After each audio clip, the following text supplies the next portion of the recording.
réservé qu'aux hommes la science. Il y avait des femmes, Imam Malik, il a eu dans son apprentissage, rahimahullah, 900 chouyours. Et parmi ces chouyours, il a eu une femme qui lui a appris le hadith. Une femme, il n'a pas dit c'est une femme, je ne veux pas apprendre. Il savait qu'il pouvait apprendre d'elle l'ilm, il est parti apprendre l'ilm. Donc il faut que nos sœurs, elles s'instruisent et elles apprennent parce que leur religion leur a donné le droit d'apprendre et de s'instruire. Même les femmes, au temps du prophète, on le trouve chez le hadith, chez Bukhari Muslim, elles sont allées voir le prophète. On nous dit, Ya Rasulullah, les hommes, ils s'accaparent toujours de toi. Et nous, on n'a jamais le temps d'apprendre. Accorde-nous un jour où tu vas nous apprendre le din. Et le prophète leur a dit d'accord, il leur a fixé le jeudi après-midi, elle venait à la mosquée, il s'asseyait avec elle et il leur apprenait la religion. C'est elles qui ont demandé ce droit. Et je vais dire même aller plus loin. Allah il a accordé le droit à nos sœurs d'être présentes dans le masjid. Il a salawat il-khams. Il y a un hadith, il dit que la prière de la femme elle est meilleure chez elle qu'accomplie à la mosquée. Il y a un autre hadith dans lequel le prophète nous dit lorsqu'une servante d'Allah vous demande d'aller à la mosquée, ne l'empêchez pas de s'y rendre. Et le fils de Ibn Omar, quand il a entendu ça, parce que c'est Ibn Omar qui raconte ce hadith, il a dit Wallahi, moi ma femme elle n'ira pas. Moi ma femme elle n'ira pas à la mosquée, je ne veux pas qu'elle y aille. Et bien, les gens qui rapportent le hadith, ils disent qu'on n'a jamais entendu Ibn Omar insulter quelqu'un comme il a insulté son propre fils. Il lui a dit comment moi je suis en train de te dire que le prophète a dit n'empêchez pas les servantes d'Allah d'aller à la mosquée si elles veulent y aller, et toi tu jures par Dieu qu'elle n'ira pas. Au temps du prophète, les femmes elles priaient à la mosquée, pas juste le Jumu'ah, mais fi salawat al-khams. Ça a été de même avec Abu Bakr, c'est sous le califat de Omar que les femmes elles ne venaient plus. Mais au temps du prophète, si on revient les femmes elles étaient là. Et c'est un droit qu'Allah il leur a donné. Aussi, je vais essayer d'être rapide, Inch'Allah, parce qu'il ne reste pas beaucoup de temps. Parmi les droits que l'islam a donnés, parmi les femmes, il y a le droit qui a été donné à l'épouse. Allah Ta'ala il lui a accordé le droit qu'on se comporte bien avec elle. Il nous dit dans le Coran et vivez avec elle de façon convenable. Et le prophète nous dit quoi? Le meilleur d'entre nous, c'est le meilleur avec sa femme. Et je suis le meilleur parmi vous avec mes femmes. Parmi les droits que l'islam a attribués à la femme, c'est à la fille aussi. Parce qu'avant l'islam, comme je vous ai dit, la fille, elle était considérée comme une malédiction de la part des Arabes, et ils les enterraient vivantes. Mais lorsque l'islam est venu, il a donné à la fille sa place. Et d'ailleurs, c'est une hikmah d'Allah Azza wa Jal que le prophète a eu 4 filles. Tous ces garçons, ils sont morts. Ils n'ont pas survécu, que ce soit Abdullah, que ce soit Al-Qasim, que ce soit Ibrahim, ces 3 garçons, ils sont morts tous en bas âge. Il ne sont restés que ses filles. Mais on regarde le comportement du prophète avec ses filles, comment il était. Comment il était avec Fatima Zahra. C'était incroyable. Ce hadith qui nous est rapporté, que le prophète il entre et puis qu'il dit quelque chose dans l'oreille de Fatima Zahra, elle se met à pleurer. Et ensuite il lui dit quelque chose, elle se met à rire. C'était une complicité entre le prophète et sa fille. Et Aïcha, elle voit ça, elle est jalouse. Elle aimerait bien savoir qu'est-ce qu'il lui a dit, qui l'a fait pleurer, qui l'a fait rire. Et Fatima Zahra n'a pas voulu lui dire jusqu'à ce que le prophète il décède. Qu'il retourne vers Allah Azza wa Jal. Et là, Aïcha l'a questionné, lui a dit, quand mon père il s'est approché de moi la première fois, il a dit, je vais bientôt te quitter, ma fille. Il lui avait annoncé qu'il allait bientôt retourner vers Allah subhanahu wa ta'ala, et elle s'est mise à pleurer. Et ensuite, il lui a chuchoté à l'oreille, n'aimerais-tu pas être la maîtresse des femmes du paradis? Elle s'est mise à sourire. Alors, vous voyez comment il était, le prophète doux envers sa fille, doux envers ses épouses. Et l'islam aussi, il a accordé une grande place à la femme en tant que mère. Au point où le prophète alayhi salatu wa salam, il nous dit que le paradis, il se trouve sous les pieds de ta mère. Et que quand Allah subhanahu wa ta'ala il parle des parents dans le Coran, il met en évidence la mère. وَوَصَّيْنَا الْإِنسَانَ بِوَالِدَيْهِ حَمَّلَتْهُ أُمُّهُ وَهْنًا عَلَى وَهْنٍ وَفِصَالُهُ فِي عَامَيْنِ أَنِ اشْكُرْ لِي وَلِوَالِدَيْكَ وَإِلَيَّ الْمَصِيرُ. Allah subhanahu wa ta'ala dit, et nous avons recommandé la bonté envers les parents.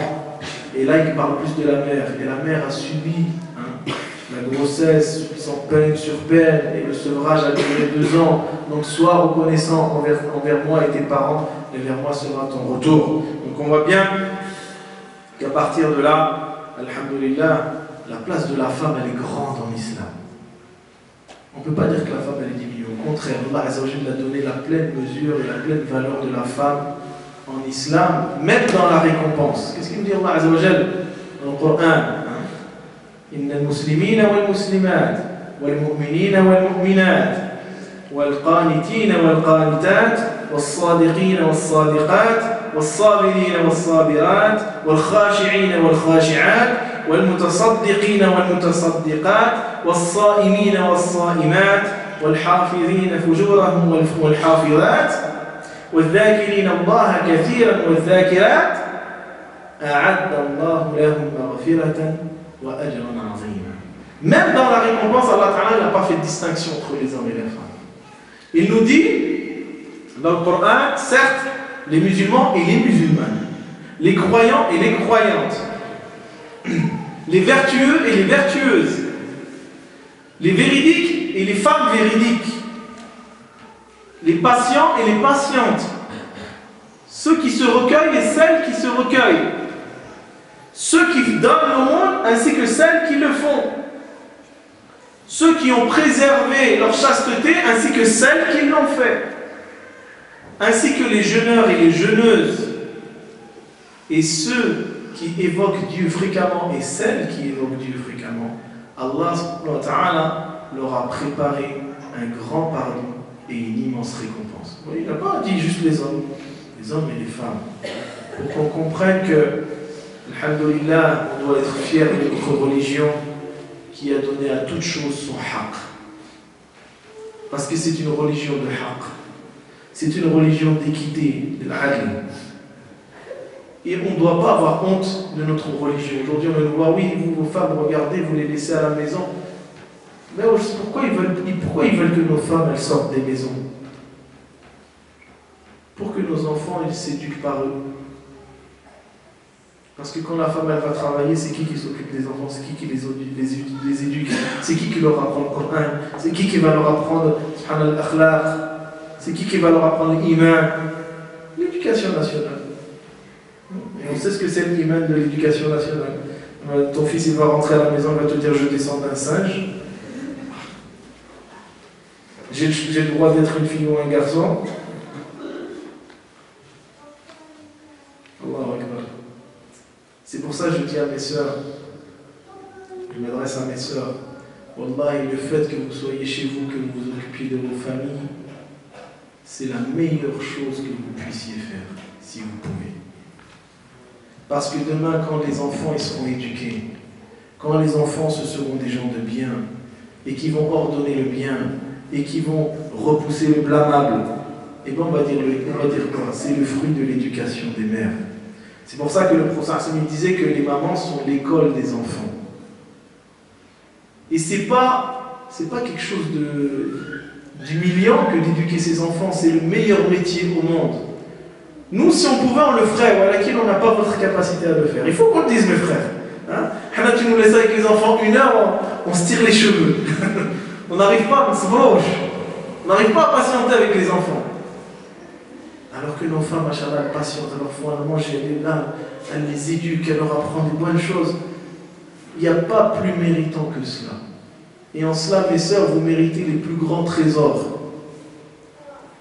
On ne peut vous remercier pour l'effort que vous faites. Parce que demain, quand nos enfants ils seront bien et qu'on dira ah, c'est le fils de l'imam, machallah, mu'addab. C'est qui je connais Addab. Allah subhanahu wa ta'ala, na'am. Walakin, kadhalika, c'est sa mère. par le biais de sa mère, il a été éduqué. Nous, on est là, on est à la mosquée, on éduque les gens. Mais c'est qui éduque nos enfants? C'est nos femmes. Et voilà, mes frères, il faut qu'on prenne conscience de ça. Qu'on soit reconnaissant envers nos épouses quand elles font des efforts, qu'elles éduquent nos enfants, et qu'elles font en sorte que quand toi tu es dehors, tes enfants ils sont pris en charge par ta femme. C'est pour ça que lorsque, et je finirai sur cette parole, qu'une fois un homme est venu voir Omar ibn Khattab, parce que sa femme elle lui criait toujours dessus. Et quand il est allé voir Amir al-Mu'minin, il s'est approché de Omar, il a entendu que sa femme elle lui hurlait dessus encore plus. Et là il s'est dit, Subhanallah, si déjà Omar, sa femme elle lui crie comme ça, mais moi je ne suis pas à plaindre, il a fait demi-tour, il est parti. Mais à ce moment-là, Omar il est sorti, il a vu cet homme, il lui a dit, qu'est-ce qui t'amène? Il lui dit non, il s'est senti gêné. Et il lui dit, bon après il dit non, dis-moi. Il dit, ben voilà, en fait j'étais venu te voir pour me plaindre du comportement de ma femme, mais j'ai entendu la tienne comment elle criait, et je me suis dit, la mienne elle n'est pas si mal que ça en vérité. Qu'est-ce qu'il lui a répondu à Omar? Il lui dit, il lui dit, mon frère, cette femme, elle me fait à manger. Elle me prépare mes habits, elle a éduqué mes enfants, elle nettoie ma maison. Elle dit, qu'est-ce que c'est le fait qu'elle me crie? Ça, c'est rien là par rapport à tout ce qu'elle peut m'amener. Il ne faut pas qu'on oublie que, oui, des fois c'est comme ça, la femme c'est la femme, nous aussi on est désagréable pour elle aussi, il ne faut pas qu'on oublie. Donc si des fois la femme, elle te crie un peu dessus, là tu fais comme le prophète, tu souris. Pour ça, ces femmes, vous croyez qu'elles ne faisaient pas des choses? Aïcha qui renverse l'assiette devant tout le monde, et Hafsa qui le pousse comme ça, et il garde le sourire, il patiente. C'est comme ça qu'on doit être avec nos épouses. Ça ne fait pas d'elles qu'elles sont moins bien que nous, elles sont simplement différentes de nous. Et il faut qu'on arrête, nous, nos frères, de considérer nos femmes comme nous, on veut qu'elles soient. Le prophète, il a accepté ces femmes comme elles étaient, sans vouloir qu'elles deviennent ce que lui, il voulait. Un peu le premier وآخر دعوانا الحمد لله. جزاك الله خير، بارك الله فيك على هذه الكلمات الطيبة المباركة التي نسأل الله عز وجل أن تكون في موازين حسناتنا جميعا. نسأل الله عز وجل أن يجعل هذا الجمع جمعا مباركا مرحوما، ويجعل تفرقنا من بعده سالما من الشر معصوما. اللهم لا تجعل فينا ولا منا ولا معنا شقيا ولا محروما. اللهم إنا نسألك من موجبات رحمتك وعزائم مغفرتك والسلامة من كل إثم والغنيمة من كل بر والفوز بالجنة والنجاة من النار. اللهم اهدنا واهد بنا واجعلنا السبب لمن اهتدى. اللهم اهد شبابنا وشباب المسلمين. اللهم اصلح نساءنا ونساء المسلمين. اللهم رد بالمسلمين إلى دينك مردا جميلا برحمتك يا أرحم الراحمين يا رب العالمين. نسأل الله تبارك وتعالى أن يجازي أخانا على هذه المحاضرة. نسأل الله عز وجل أن يحفظه في أهله وأن يحفظه في رزقه وأن يحفظه في ذريته. نسأل الله تبارك وتعالى أن يجعله نورا. نسأل الله تبارك وتعالى أن يوفقه لما يحبه ويرضى. كذلك الإخوة الحاضرون ذكورا وإناثا، نسأل الله عز وجل أن يتقبل خطواتكم وأن يجعلها في ميزان حسناتكم وفي صحائف أعمالكم يوم لا ينفع مال ولا بنون إلا من أتى الله بقلب سليم. وصل اللهم وسلم وبارك على عبدك ورسولك محمد وعلى آله وصحبه وسلم تسليما. سبحان ربك رب العزة عما يصفون وسلام على المرسلين والحمد لله رب العالمين.